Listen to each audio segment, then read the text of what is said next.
Coming up on today's Locked On Diamondbacks podcast, which of the D-backs' top 10 prospects can make an impact this season with the ball club? Discussing all that on today's Locked On Diamondbacks podcast. You are Locked On Diamondbacks, your daily Arizona Diamondbacks podcast, part of the Locked On Podcast Network, your team every day.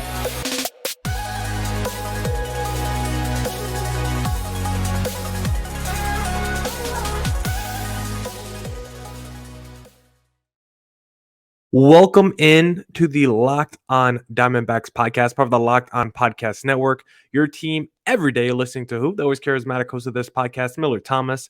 I'm a multimedia journalist and I'm a graphic designer, so please go check out my website, millardthomas24.myportfolio.com. On there you can see all my latest work, from my packages to my articles to my photos and my graphic design. If you want to see more content by me, just follow me on Twitter at CreatorThomas24 for my personal account, or just look up Locked On Diamondbacks about Twitter, Instagram for the podcast handle. And of course, thank you for making Locked On Diamondbacks your first listen every day. I would not be able to do this podcast without you, my loyal listeners, sharing, subscribing, reviewing, doing all that so I could do this podcast for you. Thank you. It's free and available on all platforms, so please continue to tell your friends. And one of those platforms is YouTube, so please hit subscribe on the Locked On Diamondbacks YouTube channel. And this episode is brought to you guys by a new sponsor that we are debuting on today's podcast.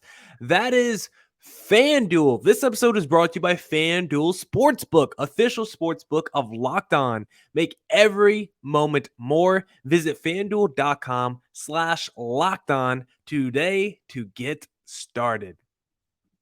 Man, sponsored by FanDuel, Locked On is moving up in the world, and one team that is slowly but surely moving up in the baseball world is the Arizona Diamondbacks, and Baseball America just recently released their list of the top 10 D-backs prospects in their organization. So I want to look at that list and discuss which of those prospects can make an impact for the D-backs in 2023. And we're going to start at the top of the list, the main man of the list. That is Corbin Carroll, because there might not be a player more important to this D-backs team in 2023 than Corbin Carroll, at least for the future of this D-backs franchise. Maybe you can argue a Zach Gallen or Ketel Marte, and a vacuum is more important to this D-backs team next season. But when you look at next season plus the future, you can definitely make the argument that Corbin Carroll is the most important player. This is someone that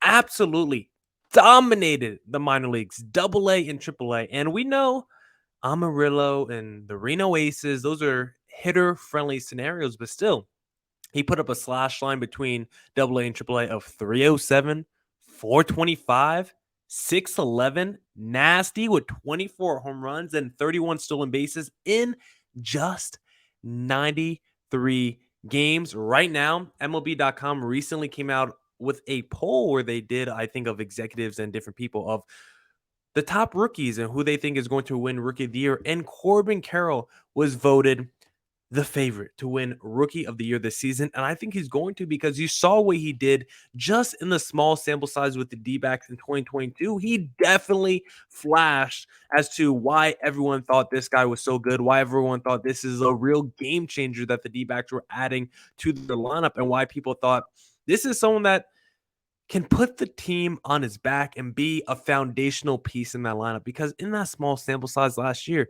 a 260 average, 830 OPS, 4 home runs, only 32 games, just looked really comfortable out there. Looked like the fastest player in baseball, because according to StatCast, when you look at sprint speed, that's what Corbin Carroll is. And this is someone, Corbin Carroll, who I just talked about his importance. I don't think he has to be an MVP candidate in 2023. I don't think that is the trajectory of Corbin Carroll this season. I don't think he has to show us all the talent and his entire ceiling in his rookie season. But guess what? Corbin Carroll does have to flash this season. He definitely flashed in the 32 games he played last year with the D-backs. But in 2023, we need at least 140 games of Corbin Carroll. And we don't need him to look like the MVP, but we need Corbin Carroll to flash the hype Corbin Carroll is one of the most important players in this D-backs organization, and it's because Corbin Carroll was sold to us as a blue chip prospect, right? A guy that's can't miss, a guy that if you're trading away the prospect talent of a Corbin Carroll, it's for a player like a Juan Soto in return, other players of that caliber. Like if the D-backs were to trade a Corbin Carroll as a prospect, you're doing that in a major package, right? If the D-backs before this past season want to go after Shohei Ohtani, you start with the Corbin Carroll because he's a great piece to put on the table and he's someone that other GMs would definitely want. And it's a reason why when we look at the D-backs this past offseason, there's been a lot of discussion around those D-backs outfielders, the Jake McCarthy's. Of course, we saw Dalton Varsho get traded. Still some rumors that Alec Thomas can be moved, but one player that was never mentioned in rumors, one player that we were told was untouchable was Corbin Carroll because of the ceiling and the talent he possesses. But guess what? This is why he's so important to this D-backs team this season and the future, because if Corbin Carroll does not work out, if he's just a quick flash in the pan, a quick pan-seer, and not actually the talent that he's been sold to us, what do the D-backs do as an organization? Do you just wait for the Drew Jones and the Jordan Lawlers? Of course, the D-backs are going to give Corbin Carroll, a couple years before they decide if he's a bust or not. But I'm just saying, Corbin Carroll needs to flash this year and look good and look like an above average major leaguer. If Corbin Carroll has a season where he plays 140 games or whatever, basically plays a full season of games, and he just puts up a 240 average, steals like, I don't know, 15 bases, 12 home runs, not really driving in guys or runners in the bases, always seems to have double play balls or strike out at the worst times, or can't even get those sacrifice hits to go. Like, if nothing goes Corbin Carroll's way this season, of course, the D-backs are going to give him more opportunity beyond 2023, but that would be a bad start to Corbin Carroll's career. That would be a bad start to trying to sell to these D-backs fans that you're moving in the right direction. You're trying to build towards something slowly, which is a championship team. And Corbin Carroll is kind of sold to us as the first piece of that maybe one day D-backs 2030 World Series champion, because Corbin Carroll right now is the top D-backs prospect. He is on the major league level. He's already flashed a little bit in 2022, and we all have dreams of Corbin Carrolls and the Drew Jones and the Jordan Lawlers all in the lineup, all looking like all-stars, all looking like Hall of Famers. And it all starts with Corbin Carroll. Those dreams all start with Corbin Carroll. And if he doesn't work out, that's going to be a big wrench in the D-backs plans for the future to build a true World Series contender. And then it's like, if Corbin Carroll doesn't look good after 2 to 3 to 4 years, do you trade a Corbin Carroll? Do you relegate him in terms of his stature in the lineup? Like, I don't know what you would do if you're Mike Hazen. Mike Hazen probably doesn't stick around with the D-backs if players like Corbin Carroll don't hit, don't develop, and that would just be such a black mark on this organization if someone that's billed as highly touted as Corbin Carroll is not able to develop and hit his ceiling. That's where organizations usually go wrong when you sell your fans all these top prospects about how they're going to make an impact in your organization, and because of it, you don't really make moves in the offseason to get better. Like we've seen with the D-backs, where they don't really spend money on big-time free agents. They're not really trying to sign someone for 10 to 20 million. They're just trying to do those deals around the margins. It's because they have players like Corbin Carroll who they expect to step in and develop and be potential all-stars and be potential building blocks. And if those guys don't hit after you already waste multiple off seasons of not signing established veteran major leaguers, that's where you get lost as a franchise. So Corbin Carroll has to work out for the D-backs because he's the first domino to fall of these top prospects that the D-backs are going to be calling up over the next couple of years. And if he doesn't hit, it's going to be hard for D-backs fans to have trust in the Drew Jones and the Jordan Lawlers of the world. But if you want to bet on Corbin Carroll taking home Rookie of the Year in 2023, you need to head to FanDuel Sportsbook. New overlay, new betting sponsor, and it's only the best, FanDuel, because the NFL playoffs are here. We're really excited about our new sports betting partner for Locked On because they're the number one sports book in America FanDuel. And if you're new to FanDuel, that's even better. They have so many great features that make betting on sports fun and easy, of course. New customers join today to get started with $150 in free bets guaranteed when you place your first $5 bet. Just sign up at fanduel.com/lockedon. FanDuel has all your favorite bets from the money line to point spreads to player props. They got it all. Plus, you can even combine your bets for a chance at a bigger payout with a same game parlay. Guess what? The same game parlay is my little cheat code. I'll do something crazy where it's like I'll take LeBron 25 points, MB 25 points, and Durant 25 points. Parlay, I guess that's not a same game parlay, but I'll just parlay all three of those together. Because, like, how are those three guys not going to get 25 points each? Guaranteed money in my pocket, all on an app that's safe, secure, and let me tell you, super easy to use. So, football fans, don't miss out. Place your first $5 bet to get $150 in free bets, win or lose, at fanduel.com/locked on. Make every moment more with FanDuel, official sports book partner of the NFL. All right, all right, all right. Let's get back into the podcast. Let me put my name overlay back on for my YouTube audience, of course. And let's continue this.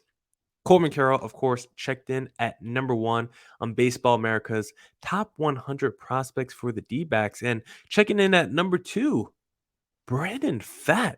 And I believe Brandon Pfaadt will make an impact for the D-backs in 2023. But I think we have to temper our expectations with Brandon Pfaadt because he, of course, is coming off a fantastic minor league season that just has you oohing and on. Because when you see 200 plus strikeouts, the first man to do it, I think, since Matt Moore in like 2010, 2011, like it's been over a decade since someone's had the kind of strikeout season that Brandon Pfaadt has had. But I don't want that to make our expectation levels way too crazy for Pfaadt. He's still considered probably at the very best, maybe a number two, probably more likely a number three. And I do think he will get opportunity and have a chance to make an impact with the D-backs in 2023. That's why we're talking about him. That's why he's on this list. But I wouldn't be surprised if he doesn't start the season with the D-backs. Like, he's going to come into spring training. He's going to have a chance to crack the opening day roster. And if he does, he will be eligible for that prospect promotion incentive for the D-backs. But even if he doesn't make the roster opening day, I do expect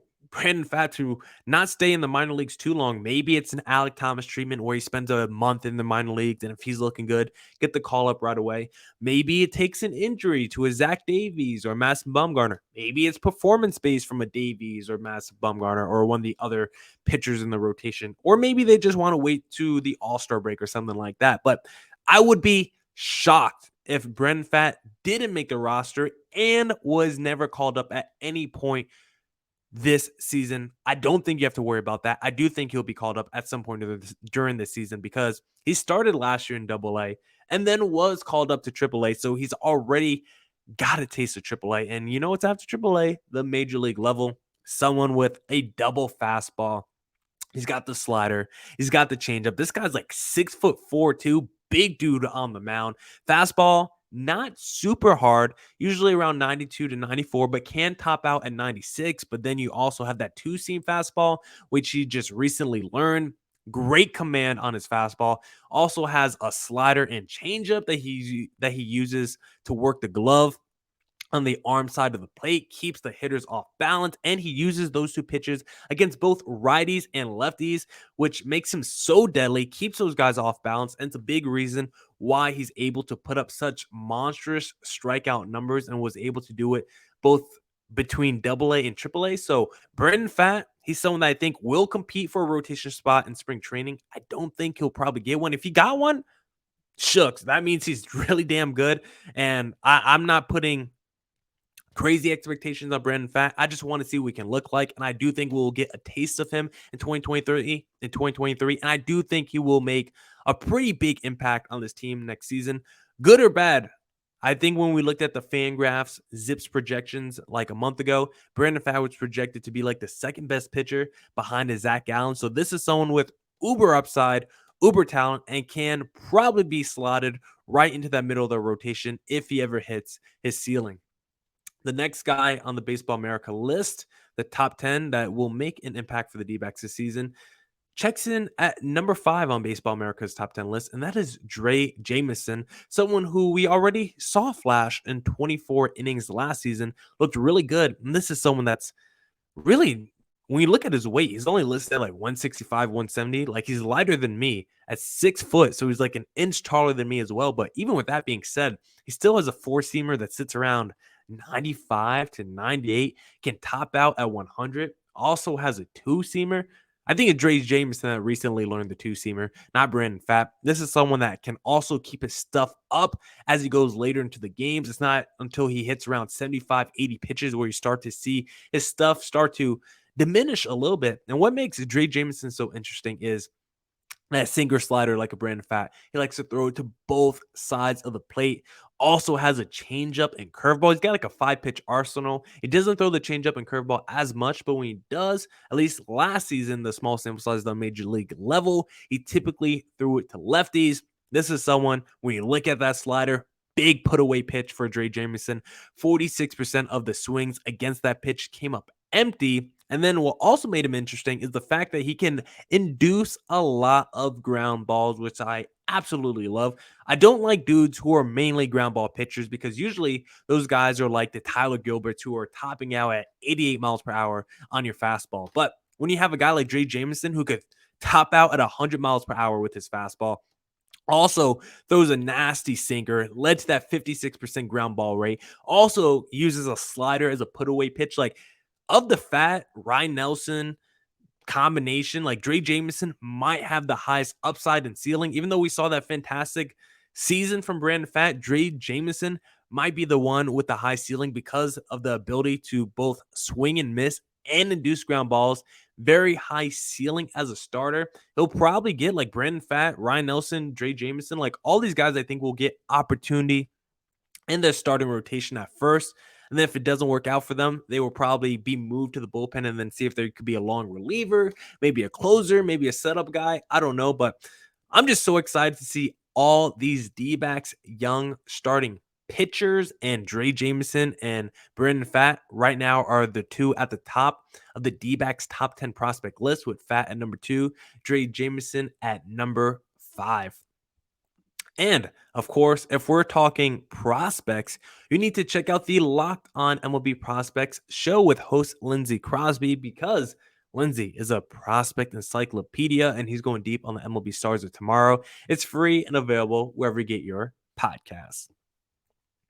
And now let's see number 6 on this list, which is Ryan Nelson, who, just like Dre Jameson, another guy who flashed last year with the D-back, just dominated when he got called up. And what's so fun about Ryan Nelson and Dre Jameson and their small sample sizes last year, yes, they both pitched 24 innings pitched or less, but they both just straight up dominated in the starts that they did had. And they both did it against quality competition. Like, both of them basically made like a majority of their starts against the NL West, against the Giants, the Padres, the Dodgers. Like, it's insane how those two, I actually can't remember off the top of my head if either of those guys faced the Dodgers, but like Ryan Nelson faced the Padres twice and the Dodgers once and just dominated those three teams. So when you look at the Dre Jameson and the Ryan Nelsons from last year, it's no wonder why we're so excited for them for this upcoming season, because we saw them put in work against the NL West. Then we got guys like Brandon Pfaadt coming up right after them. Makes it really exciting for this D-backs young rotation and bullpen. And Ryan Nelson, fastball sits around 95 to 97 miles per hour. But the issue is that velocity usually is in early games, the first 3 to 4 innings. It's usually in that mid to upper 90s. Around the 4th, 5th, 6th inning, that's where the velo starts to drop a little bit. He's more of a 93, 94, 95 kind of a guy. Start to mix in his secondary pitches once that fastball is not clicking anymore, because this is someone that threw like 75+% fastballs last season, has a slider and a changeup as well as secondary pitches, but he needs to add more velocity to those pitches, because right now they're just not as fast as you would want them to be. Because when you throw like a 97 mile per hour fastball and then like your slider or changeup is only coming in at 84, like that's a big discrepancy. So he needs to make it, he needs to work on the mystique of those pitches a little bit more, so when they follow up that fastball, it looks a little bit better. Also has the curveball, which he actually used the second most times last year, but people seem to think his slider is his best secondary pitch. So wonder how he's going to divvy up those secondary pitches after that fastball, because he probably needs to work in a little bit more. He can't just be fastball heavy like Ryan Nelson was last year. Of course, Brent Strom is working Ryan Nelson to get that velo up. He flashed. He looked good in the 3 starts he had last year. But long term, he's probably the guy that I feel is most like a reliever, just because of the love for fastballs and the fact that that fastball velocity starts to tailor off as he pitches later into a game. I like Ryan Nelson a lot. I think he's really good. He's another dude who's like 6'3", big dude. Like most of these D-backs pitchers are like above 6 foot, athletic, like really strong backgrounds and profiles, and Ryan Nelson is another one of those guys. And Ryan Nelson, Dre Jameson, because they both debuted like at the same time last year, they just seem like they're going to be connected and tethered together, at least for the next couple years. Whenever I think of Ryan Nelson, I'm going to think of Dre Jameson and vice versa. So I kind of want to see them. Like, I know Brandon Pfaadt's going to compete for a rotation spot in spring, but I want to see the season start with Ryan Nelson, Dre Jameson in the rotation, since they got to end last year in the rotation. They both look good. I want to see them perform as well as they can for as long as they can in the rotation. And then if one of them starts to struggle, then we might rotate in a Brandon Pfaadt or somebody else, and then maybe move a Ryan Nelson or Dre Jameson to the bullpen. But of all these prospect pitchers that I'm going to talk about today, I think Ryan Nelson's probably the best guy to be a closer because of that fastball falling off late. I want him to just come in the 8th or 9th inning and just throw gas. See if he could get that fastball velo back to 88, 99. He should be, or maybe even 100. It's something where he tried to change his mechanics before last offseason. He lost some ticks on his fastball, but if he could get back to 99, 100 consistently, just come in and be one of those flamethrower relievers that throw, 18 pitches in their outing and 14 of them are fastballs, and that's what you got to do to get a couple punch outs and close out the inning. I don't mind those relievers at all when they're effective, and Ryan Nelson can be one of those guys. So I'm all in on the Ryan Nelson train for 2023. And then the last top 10 prospects on Baseball America's list that can make an impact for the D-backs this season is Blake Walston, who is another lanky guy. I believe he's like 6 foot something. Maybe I should look up his weight and height real quick, because I believe he's just another one of those guys that's like a freak athlete, long and lanky. Yeah, listed at 6'5", 175. So another dude who is skinnier than me despite being bigger. But Walston is really interesting because he has 3 pitches that are kind of graded above average in terms of swing and miss potential. That fastball, that curveball, and that slider. Fastball sits in the low 90s, but it can go up to 97 when he wants for that strikeout. A wicked mid 70s curveball. And when you look at Blake Walston, last season, it was a tale of two halves. He was not very good to start the first half last year. Some of it was the fact that he plays in hitter-friendly ballparks, but he also just had to work out some things with his mechanics. And then he came back after the minor league all-star break and looked like a new dude, and a big reason why so many people are very high on Blake Walston, because those final 10 starts he had last year went 5-0, a 2.89 ERA, 60 strikeouts, only 17 walks in 56 innings. Strikeout rate that went from 21.6% to 26.4%, and he cut down his walk rate. The reason why we will see Blake Walston in 2023 is because he will be eligible for the Rule 5 draft after the season. And of course, the D-backs can never call him up and still protect him at the Rule 5 draft. But I do think you want a little flash in the pan. Get a little Dre Jameson, Ryan Nelson type season out of Blake Walston. He might not be called up until like August, September, but when he does get called up, he will get a couple opportunities. I do think he'll make a few starts for this D-backs team in 2023. If he at least flashes something like a 4.7 ERA where he gets a bunch of punch outs, maybe he gets some walks as well. But if he flashes a little bit of something, the D-backs will probably protect him in the Rule 5 draft. Another high upside guy, like dude who is 6'5" with multiple pitches that can be put away punch out pitches, and a guy who is still continuing to get better. You're not just going to let a guy like that walk away in a Rule 5 draft. He's only 21 years old, going to be 21 when the season starts. This is still a baby. Ryan Nelson, Dre Jameson, like both of those guys are like 25. I think Brandon Pfaadt's like 24. Blake Walston, he's only 21. He just was able to start drinking legally at a bar this year in America. So I'm not going to give up on him just yet. I don't think of course I'm not going to, but I don't think the D-backs are going to just let him walk in the Rule 5 draft without ever seeing him on the big league level. So best believe Blake Walston will have some kind of impact on this D-backs team in 2023. Now, that's it for this edition of the Locked on Diamondbacks podcast. Come back tomorrow for more Diamondbacks news coverage insight. Should be talking to Sully Baseball, hopefully. Our schedules have been messed up all week, so hopefully we can talk to Sully Baseball tomorrow. As always, thank you for making Locked on Diamondbacks your first listen every day. Make your second listen of the day the Locked on MLB Prospects show with host Lindsey Crosby, available wherever you get your podcasts. Stay safe, stay healthy. Deuces.